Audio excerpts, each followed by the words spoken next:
So one of the interesting things about rocket science was not only how it failed, but what that failure felt like. I went through the multiple stages of failure at rocket science. It was pretty public at the time, meaning here was this hot company. It was 90 days after we're on the cover of Wired, and I realized we're going out of business. And, step one was, as CEO, I did what every great founding CEO did when it's failing. Blame everybody else. It was my co-founder's fault. It was my VP of marketing's fault. It was head of engineering's fault. And it was all their problems. And then step two was, despair. I would go home and I started going to sleep at like 5 p.m. And like my wife said, I think you're depressed. And I went, no, I'm just tired. I was pretty depressed. And then there were more multiple steps, though.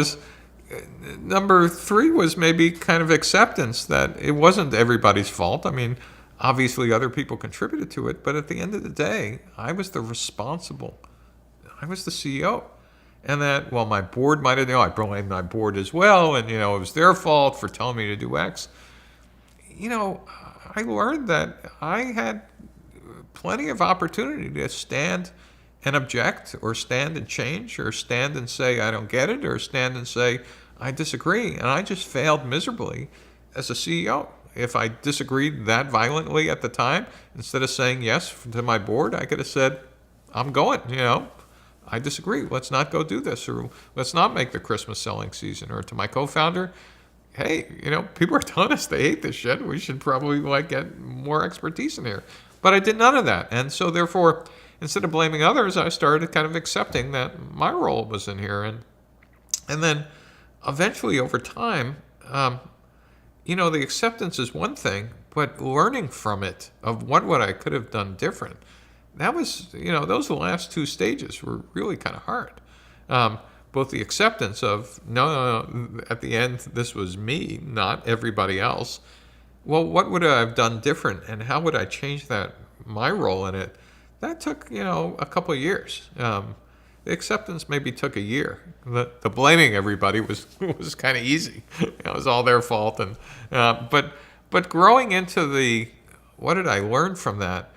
And I have to tell you why that's important, because now every time I talk to a young CEO who's cratered, and by the way, that is the most likely outcome of a startup. They usually are not Facebook. 90 some odd percent are either the land or the living dead or an outright failure. Is after some certain period of time, I want to start hearing, okay, what did you learn? Which part was your responsibility? And if the conversation is always about, well, it was someone else, I got to tell you, I shut down and try to end that meeting as quickly as I can. It either means they haven't had enough time to process, or it means in some cases they're never going to be able to get past it was someone else's fault, and start thinking about what was their contribution. Because that's the way you grow and get smarter. And if you don't get to that stage, you're going to make those same mistakes every time. And I ain't giving you my money for that.